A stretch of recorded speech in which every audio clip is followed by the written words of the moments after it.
নমস্কার বন্ধুরা, taro healing with শ্রীময়ীতে তোমাদের সকলকে স্বাগত জানাচ্ছি। আজকে রিডিংটা হচ্ছে এই সম্পর্ক কেন আটকে যাচ্ছে। এখানে আমি কার্ডগুলোকে ভালো করে সাফলিং করে নিচ্ছি। এরপর আমি দুটো কার্ড তুলব, চেষ্টা করব একটা কার্ড তোলার। যদি আমার মেজর আরকানা ওঠে তাহলে সেক্ষেত্রে আরেকটা কার্ড আমি তুলব।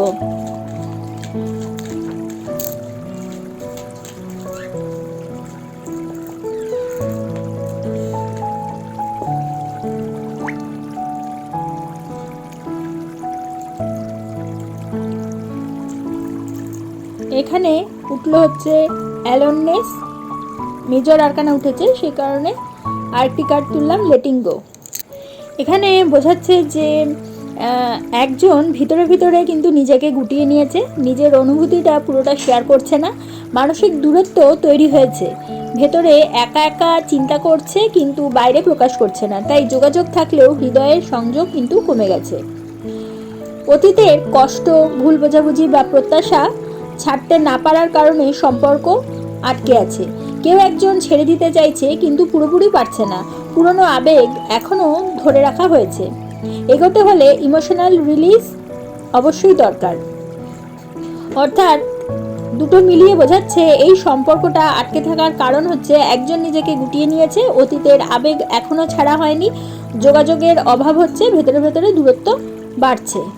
এই কার্ড দুটোর মাধ্যমে ভবিষ্যৎ ইঙ্গিত পাওয়া যাচ্ছে। যদি খোলামেলা কথা হয় এবং পুরনো বিষয়ে ছেড়ে দেওয়া যায় তাহলে সম্পর্ক আবার ধীরে ধীরে এগোতে পারে, না হলে এই সম্পর্ক পজে থাকবে। অর্থাৎ নাইদার ফুল ব্রেকআপ নর ফুল একটা কমিটমেন্ট।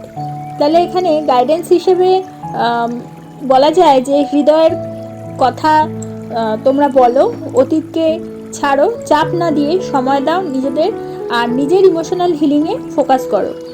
এখানে এনার্জি বলছে যে রিলিজ করলে ফ্লো আসবে। তাহলে বন্ধুরা, আজকে তোমরা জানলে এই সম্পর্ক কেন আটকে যাচ্ছে।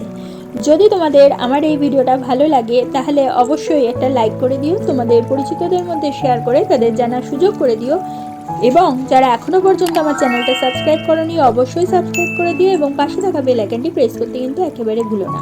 তাহলে প্রত্যেকে ভালো থেকো, প্রত্যেককে ভালো রেখো। পরবর্তী ভিডিওতে আবার চলে আসবো, ততক্ষণের জন্য সকলকে ধন্যবাদ, নমস্কার।